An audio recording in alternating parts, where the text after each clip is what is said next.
Chers frères et sœurs, bien-aimés du Seigneur, l'année 2019 se termine et se prépare à faire place à 2020.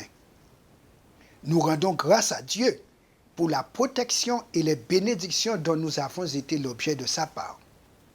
Nous pouvons dire, à juste titre, Ebenezer, jusqu'ici, l'Éternel nous a secourus. La marche résolue de l'histoire vers sa fin et l'accomplissement des prophéties eschatologiques nous interpellent quant à notre raison d'être en tant que peuple, ainsi que la pertinence de notre message. 2019 a marqué le 175e anniversaire du ministère du Christ dans le Dieu très saint du sanctuaire céleste. Toutes ces décennies écoulées nous rapprochent de l'événement majeur qui marquera la fin du conflit cosmique. Il est fort possible que nous fassions partie de cette génération d'adventistes qui soit à court de temps. J'aimerais soumettre à votre réflexion cet extrait du livre Évangélisé d'Ellen White à la page 620 et paragraphe 2.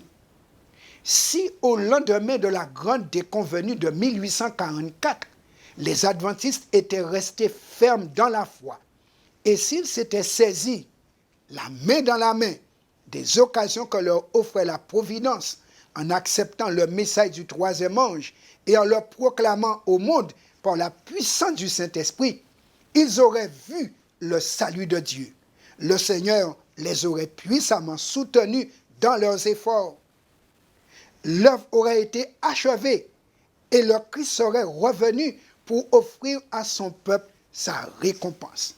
Mais, au cours de la période de doute et d'incertitude qui suivit la déception de 1844, de nombreux croyants adventistes abandonnèrent leur foi.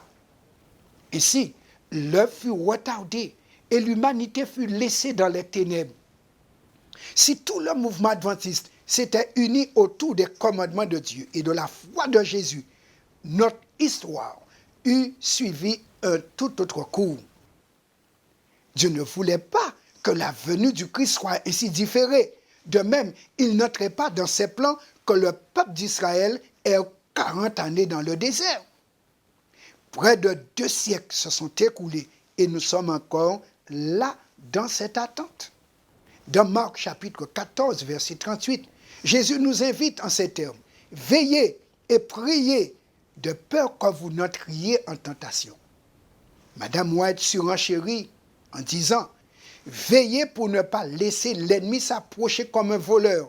Veillez contre les vieilles habitudes et les mauvaises tendances de peur qu'elles ne vous terrassent.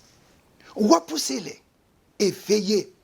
Surveillez vos pensées, surveillez vos projets, de peur qu'ils ne soient empreints d'égoïsme.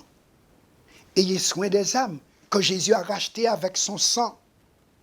Profitez de toute occasion pour leur faire du bien. » Ceci est tiré de Testimonies, volume 6, pages 405 et 410. Dans Marc chapitre 13, verset 36, le Christ adresse cette injonction: « Veillez de peur qu'il ne vous trouve endormis à son arrivée soudaine. » La Bible et l'esprit de prophétie nous invitent à prêter attention au temps, car ce monde rempli d'attentes vaines est sur le point de disparaître pour faire place à la glorieuse espérance. Dieu nous accorde une année de grâce supplémentaire. Profitons-en pour achever notre préparation personnelle en vue du proche retour de Jésus. Il est grand temps de nous unir dans la mission pour achever la prédication de l'Évangile en Guadeloupe. Que tous soient impliqués, car un trône et une couronne attend chaque vainqueur. Le conseil d'administration vous souhaite ses meilleurs vœux pour 2020 et prie le Seigneur de les réaliser selon ses promesses. Maranatha.